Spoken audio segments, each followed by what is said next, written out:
sama sekali tidak memiliki modal, tidak memiliki lahan. Alhamdulillah kita lihat selama masih pisang yang belum dipanennya juga masih banyak. Tempat persemaian saya di sana, nanti kita akan ke sana. Ini jumlah pohon pisangnya kurang lebih 600 batang.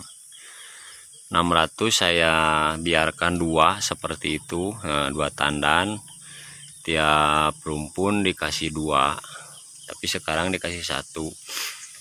Nah, seperti itu contohnya dua kan tuh. Dua berarti jadi 1200 tandan pisang. Coba aja sobat kalikan 1200 tandan dikali, taruhlah misalkan 20 kilo, berarti 24 ton. Dikali harga di sini 3000, harga sekarang 3000 rupiah.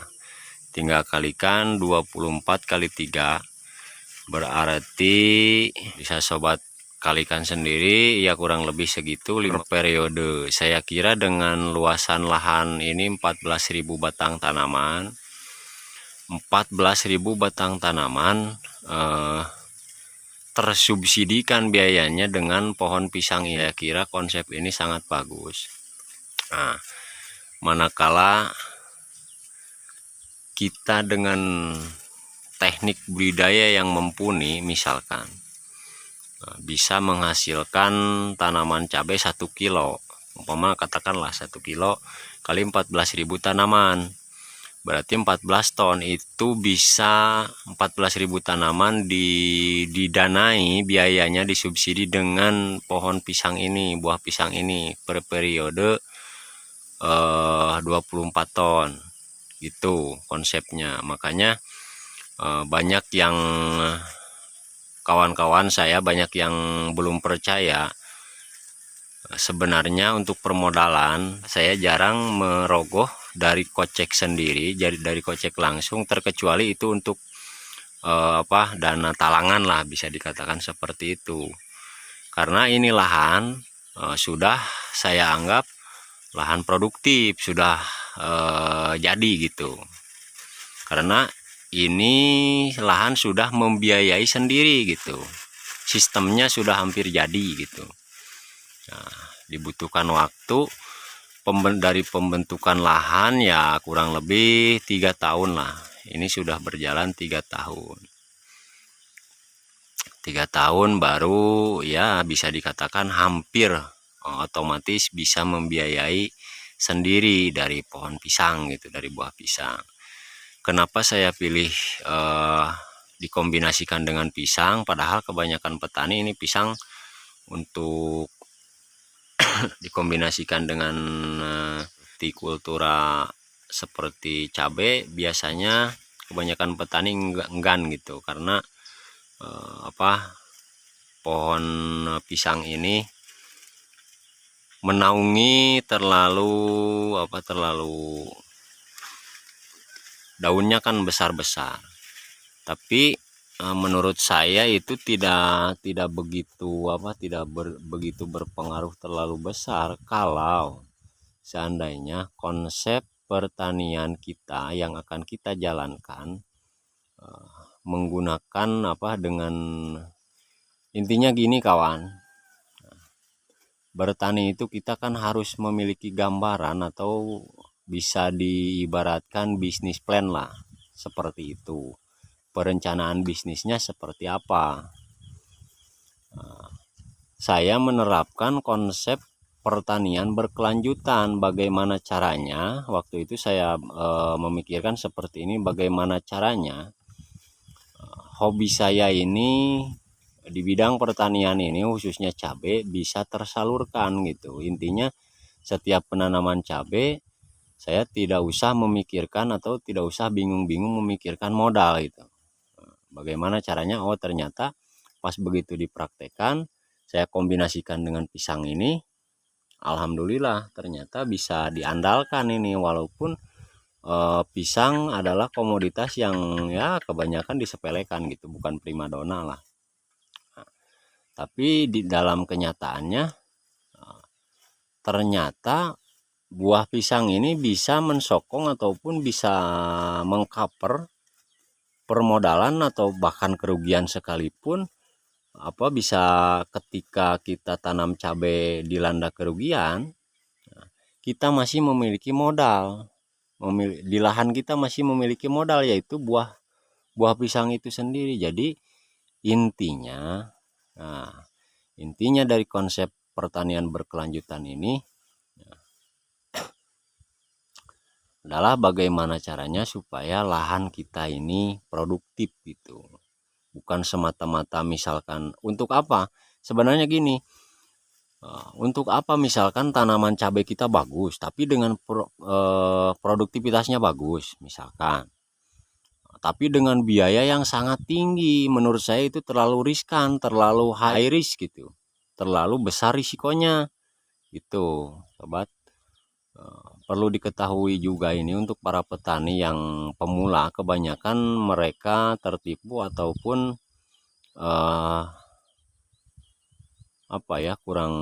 kurang mengerti tentang konsep pertanian yang menguntungkan gitu. Walaupun ini skala kecil, tapi saya kira di scale up bisa dibikin skalanya besar lah, di atas misalkan di bawah 5 hektar misalnya, atau di bawah 10 hektar lah bisa, insya Allah. Ini saya menggunakan ya kurang lebih konsep ini 2 hektaran lah kurang lebih. Alhamdulillah lahannya sudah produktif, sudah membiayai sendiri. Ini bisa disebut sistemnya sudah hampir jadi, ini hampir tinggal ya penyempurnaan sedikit-sedikit. Walaupun ya terus terang, walaupun ini konsep ini sebenarnya ada juga kekurangannya,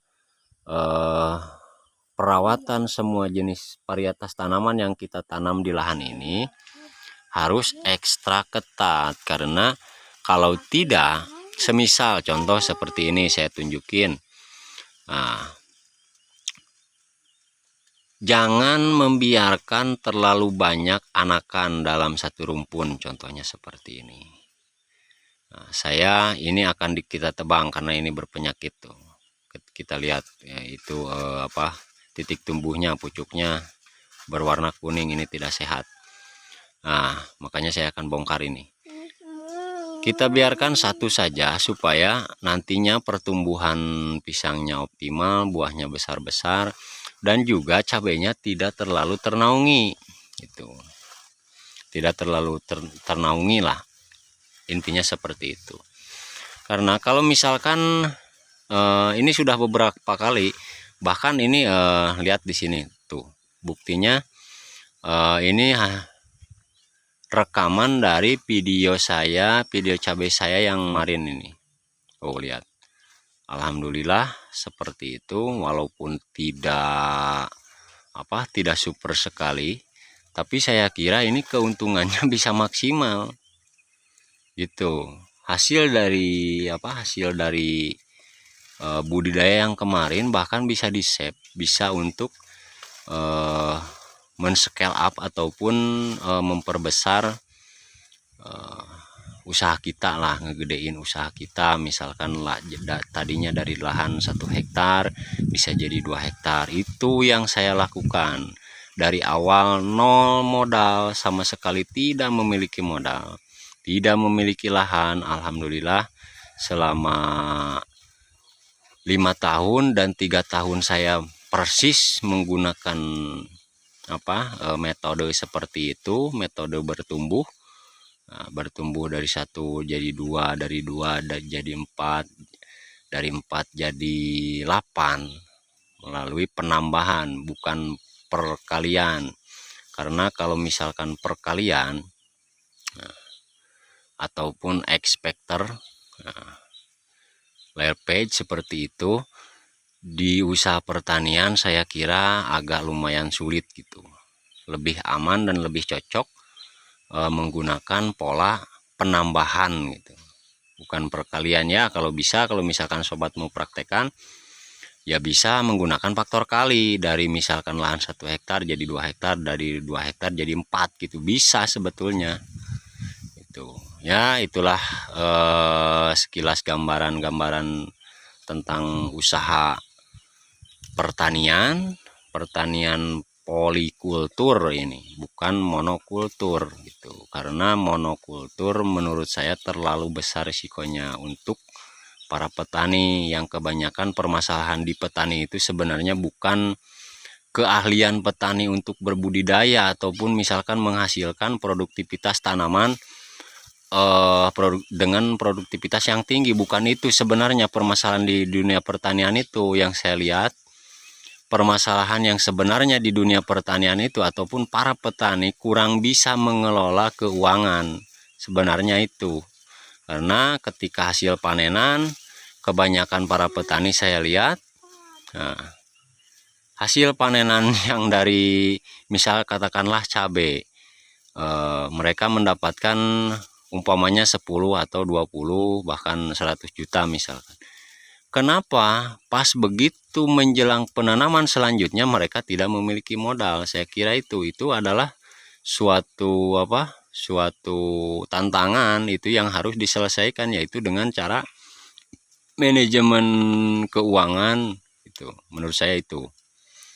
Nah, untuk itu saya terapkan konsep seperti ini karena saya kira dan saya rasakan ini sudah lumayan agak bagus lah, ada perkembangan, ada peningkatan, karena kita tidak terlalu pusing-pusing mikirin modal terus-terusan, gimana caranya ngedatangin modal, gimana caranya ngumpulin modal. Tidak, saya tinggal kalau misalkan butuh modal untuk pupuk, nah kita tinggal memanen beberapa tandan saja pohon pisang, itu alhamdulillah sudah cukup. Saya jelaskan, dan ini bukan saya tidak bermaksud untuk sombong dan sebagainya. Saya hanya mengajak para petani Indonesia untuk lebih memperdalam, untuk lebih mengkaji keilmuan tentang usaha pertanian ini, supaya petani Indonesia bisa berkembang dan bisa lebih maju ke depannya, yang pada akhirnya Indonesia kita bisa jaya gitu. Alhamdulillah, saya akan melakukan lagi aktivitas ke sana.